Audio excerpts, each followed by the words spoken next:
I suspect that I'm like a lot of people. I don't get an awful lot of time to read. I read a lot in bed at night, just before going to sleep, and I read a lot when I'm on the road, touring with one of my own books.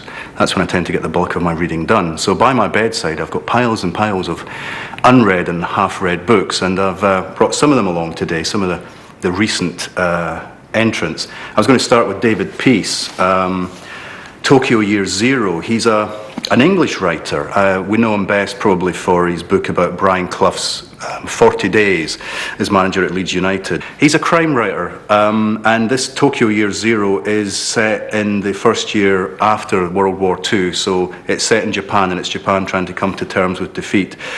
He's an extraordinary writer. I mean, he's English, but he lives in Japan. He's got a Japanese wife, and so he really knows what he's talking about. Heavily influenced by James Ellroy, so staccato prose, blurred by James Ellroy in the front, which is a nice touch. You'll love it or hate it, and you'll know in the first few pages whether you're going to love it or hate it. So far, I'm loving it. Second book, another crime novel, the crime writer's crime writer, James Lee Burke, The Tin Roof Blowdown. I've always loved James Lee Burke's prose. It's poetic, it's wonderful. There is a real kind of sense of rhythm and music to it.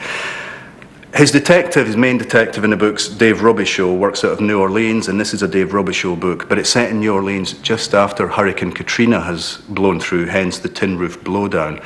And so it's got an extra dimension to it. It's got an extra layer of passion and anger and political commentary, which hasn't been in James Lee Burke's work before. And that actually raises the bar. Although he has always been an extraordinary writer, I do think this is his best book yet, and I expect it to win lots of awards. And finally, this is a book I've only just started reading. I only bought it a few days ago. Sebastian Horsley, Dandy in the Underworld. And this is the power of the review, because I'd never heard of Sebastian Horsley, and I don't read much autobiography. But I read some reviews of this, which made it seem really intriguing to me. He's a lush, he's a dandy, he's a bohemian, he's a drug user. He slept with thousands of women, most of them prostitutes. He's blown £1 million, he says, on this low life. And I'm very attracted to people who lead a kind of bohemian lifestyle, and he's an artist, and he's slept with a Scottish gangster and all sorts of things. But whether you like him or not, and I'm not sure yet whether I do like him, he calls this an unauthorized autobiography. Whether you like him or not, he really can write. Here's a description of him being interviewed by Will Self after the screening of a film that he made. After the film was screened, Will cross-examined me. He used lots of big words, strung together in sentences that probably ended somewhere near East Harlow. And if nothing else, I love him for that, so good luck, Sebastian.